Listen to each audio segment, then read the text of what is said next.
Jungle.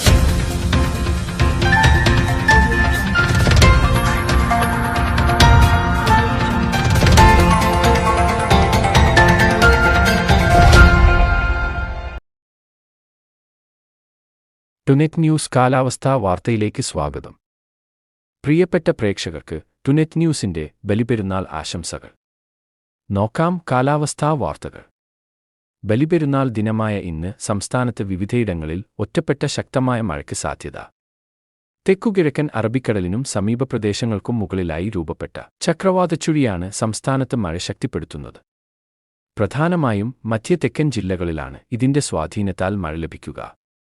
കാലവർഷ സ്വഭാവമുള്ള മഴയാണ് ഈ മേഖലയിൽ ലഭിക്കുക.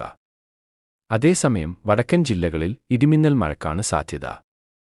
ശക്തമായ മഴയ്ക്ക് സാധ്യതയുള്ളതിനാൽ തിരുവനന്തപുരം മുതൽ തൃശൂർ വരെയുള്ള 8 ജില്ലയിൽ ഇന്ന് കേന്ദ്ര കാലാവസ്ഥാ നിരീക്ഷണ വിഭാഗം യെല്ലോ അലർട്ട് പ്രഖ്യാപിച്ചു. അതേസമയം കാലവർഷം ജൂൺ ആദ്യവാരം എത്തിച്ചേരാനാണ് സാധ്യതയെന്നാണ് കേന്ദ്ര കാലാവസ്ഥാ നിരീക്ഷണ വിഭാഗത്തിന്റെ ഏറ്റവും പുതിയ അറിയിപ്പ്. കാലവർഷം എത്തുന്നതോടെ സംസ്ഥാനത്ത് സജീവമായ മഴ ലഭിക്കും. അതുവരെ ഒറ്റപ്പെട്ട മഴ പലയിടത്തായി തുടരും. അടുത്ത 2-3 ദിവസം കാലവർഷം പുരോഗമിക്കുന്നതിന് അനുകൂലമായ സാഹചര്യം നിലനിൽക്കുന്നുണ്ടെന്ന് കാലാവസ്ഥാ വിഭാഗം അറിയിച്ചു. കാലാവസ്ഥാ വാർത്തകൾ കൃത്യമായി ലഭിക്കാൻ ചാനൽ സബ്സ്ക്രൈബ് ചെയ്യുക. നന്ദി.